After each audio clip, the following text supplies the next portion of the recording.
এখনই শুনবেন আমাদের স্থানীয় খবর। আসসালামু আলাইকুম। বাংলাদেশ বেতার সিলেট সংবাদ পড়ছি দিলরুবা শাহনাজ পুতুল। শুরু হলো বিজয়ের মাস ডিসেম্বর।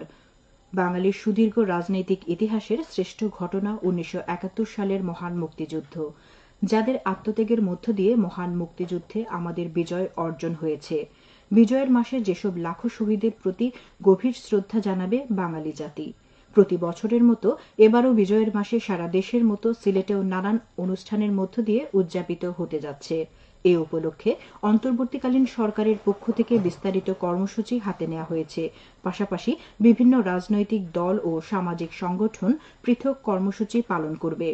1971 সালের 26শে মার্চ স্বাধীনতা ঘোষণার পর 9 মাসের সশস্ত্র স্বাধীনতা সংগ্রামের মধ্য দিয়ে বাঙালি জাতির কয়েক হাজার বছরের সামাজিক, রাজনৈতিক ও অর্থনৈতিক স্বপ্নসাধ পূরণ হয় 16 ডিসেম্বর। স্বাধীন জাতি হিসেবে সমগ্র বিশ্বে আত্মপরিচয় লাভ করে বাঙালিরা। অর্জন করে নিজস্ব ভূখণ্ড আর সবুজের বুকে লাল সূর্য খচিত নিজস্ব জাতীয় পতাকা।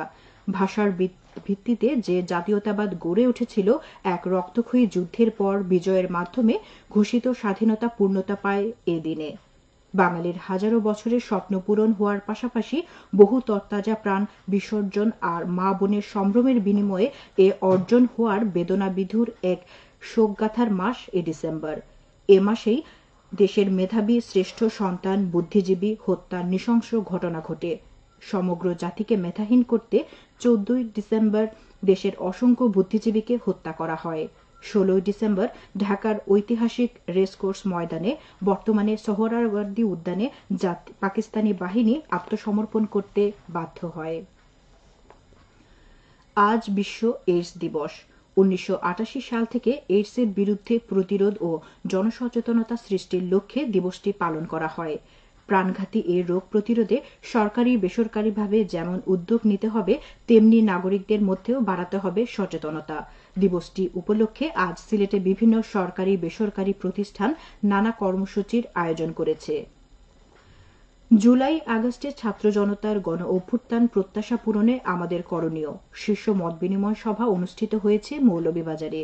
গতকাল সকালে এম সাইফুর রহমান অডিটোরিয়ামে অনুষ্ঠিত সভায় প্রধান অতিথি ছিলেন শাহজালাল বিজ্ঞান ও প্রযুক্তি বিশ্ববিদ্যালয়ের অবসরপ্রাপ্ত উপাচার্য ড মুসলিউদ্দিন তারেক। সভায় বক্তারা জাতি, ধর্ম, বর্ণ, দল, মত নির্বিশেষে বৈষম্যহীন অসাম্প্রদায়িক নতুন বাংলাদেশ গঠনে সকলকে ঐক্যবদ্ধ থেকে বর্তমান সরকারকে রাষ্ট্র কাঠামো মেরামতের সময় ও সুযোগ দেওয়ার আহ্বান জানান। শুরুতে 1 মিনিট নীরবতা পালন করে শহীদদের প্রতি শ্রদ্ধা জানানো হয়। এতে ছাত্র, শিক্ষক, রাজনৈতিক, সামাজিক, মানবাধিকার সংগঠনের নেতৃবৃন্দ সহ বিভিন্ন পেশার 2 শতাধিক ব্যক্তি উপস্থিত ছিলেন। সিলেটে বাড়ছে ডেঙ্গু আক্রান্তের সংখ্যা। শুধু নভেম্বর মাসেই আক্রান্ত হয়েছে 139 জন, যা চলতি বছরের 10 মাসের প্রায় সমান। গত জানুয়ারি থেকে অক্টোবর পর্যন্ত সিলেটে ডেঙ্গু আক্রান্ত হয়েছেন 169 জন। সিলেট বিভাগে স্বাস্থ্য পরিচালকের কার্যালয়ে এক প্রতিবেদনে এ তথ্য পাওয়া গেছে। প্রতিবেদন অনুযায়ী সর্বশেষ গতকাল পর্যন্ত 24 ঘণ্টায় ডেঙ্গুতে আক্রান্ত হয়েছেন 4 জন। এ নিয়ে চলতি বছরে সিলেটে ডেঙ্গু আক্রান্তের সংখ্যা দাঁড়ালো 308 জনে। তবে স্বাস্থ্য বিভাগের তথ্য মতে সিলেটে এবছর ডেঙ্গুতে কারো মৃত্যু হয়নি। স্বাস্থ্য বিভাগের প্রতিবেদন অনুযায়ী চলতি মৌসুমে সিলেট বিভাগে ডেঙ্গু আক্রান্তের সংখ্যা 308 জন।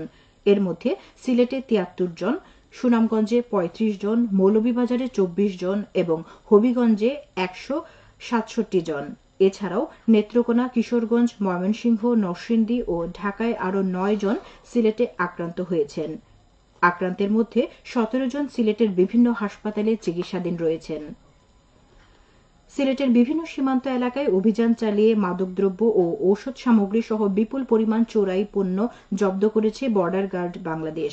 বিজেপি 19 ব্যাটালিয়ন জানায়, গতকাল জৈন্তাপুর ও কানাইঘাট উপজেলার সুরাইঘাট, লোভাছড়া ও সোনারখেরের বিওপির সদস্যরা সীমান্ত এলাকায় অভিযান পরিচালনা করে এসব পণ্য জব্দ করে। অভিযানে জব্দকৃত মালামালের বাজার মূল্য প্রায় 38 লাখ টাকা বলে জানায় বিজেপি। সিলেটের ঐতিহ্যবাহী সাহিত্য প্রতিষ্ঠান কেন্দ্রীয় মুসলিম সাহিত্য সংসদের উদ্যোগে ১৬ দিনব্যাপী অষ্টাদশ কেমুসাস বইমেলা আজ থেকে শুরু হচ্ছে।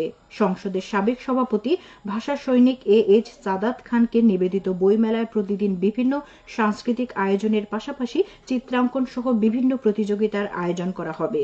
নগরীর দরগা গেটে কেন্দ্রীয় মুসলিম সাহিত্য সংসদ প্রাঙ্গণে এ মেলা চলবে ১৬ ডিসেম্বর পর্যন্ত। সিলেটে আদালতে তোলার সময় আসামিদের উপর হামলা ও অনাকাঙ্ক্ষিত পরিস্থিতি এড়াতে আদালত পাড়ায় কঠোর নিরাপত্তা ব্যবস্থা নেওয়া হচ্ছে, সঙ্গে বাড়ানো হচ্ছে গোয়েন্দা নজরদারি। পুলিশের সূত্র জানায়, আদালতে তোলার সময় গ্রেফতারকৃত আসামিদের পুলিশি পাহারায় থাকা অবস্থায় হামলার ঘটনা খুবই গুরুত্ব দিয়ে দেখা হচ্ছে। কেন এরকম ঘটনা ঘটছে এবং এর পেছনে কারা আছে সেজন্য ইতিমধ্যে ৩ সদস্য বিশিষ্ট একটি তদন্ত কমিটি গঠন করেছে মহানগর পুলিশ। তদন্ত কমিটির প্রধান হিসেবে দায়িত্বে রয়েছেন অতিরিক্ত পুলিশ কমিশনার মাসুদ রানা। এছাড়া দেশের সব আদালত, বিচারকদের এজলাস ও বাসভবন এবং আইনজীবীদের সার্বিক নিরাপত্তা নিশ্চিতে প্রয়োজনীয় পদক্ষেপ নিতে সংশ্লিষ্ট কর্তৃপক্ষকে নির্দেশ দিয়েছেন প্রধান বিচারপতি ড. সৈয়দ রেফাত আহমদ। সিলেট বিশ্ববিদ্যালয়ের কৃষি, অর্থনীতি ও ব্যবসায় শিক্ষা অনুষদ ছাত্র সমিতির আয়োজনে সপ্তাহব্যাপী ক্রীড়া প্রতিযোগিতা শুরু হয়েছে। গতকাল প্রতিযোগিতার উদ্বোধন করেন কৃষি, অর্থনীতি ও ব্যবসা প্রতিষ্ঠান অনুষদের ডিন প্রফেসর ড. মাসুদ আলম। প্রতিযোগিতার ইভেন্টগুলো হচ্ছে ফুটবল, ব্যাডমিন্টন, ক্যারাম ও ভলিবল। সবশেষে আবহাওয়া। সন্ধ্যা ৬টা পর্যন্ত পূর্বাভাসে বলা হয়েছে, সিলেট সহ পার্শ্ববর্তী এলাকার জন্য আজ কোনো সতর্কবাণী নেই এবং কোনো সংকেতও দেখাতে হবে না। আজ সিলেটে সূর্যোদয় হয়েছে সকাল ৬টা ২১ মিনিটে এবং সূর্য অস্ত যাবে সন্ধ্যা ৫টা ২ মিনিটে। সব সংবাদ শেষ হলো। আমাদের পরবর্তী স্থানীয় সংবাদ প্রচারিত হবে বিকেল ৪টা ৩০ মিনিটে।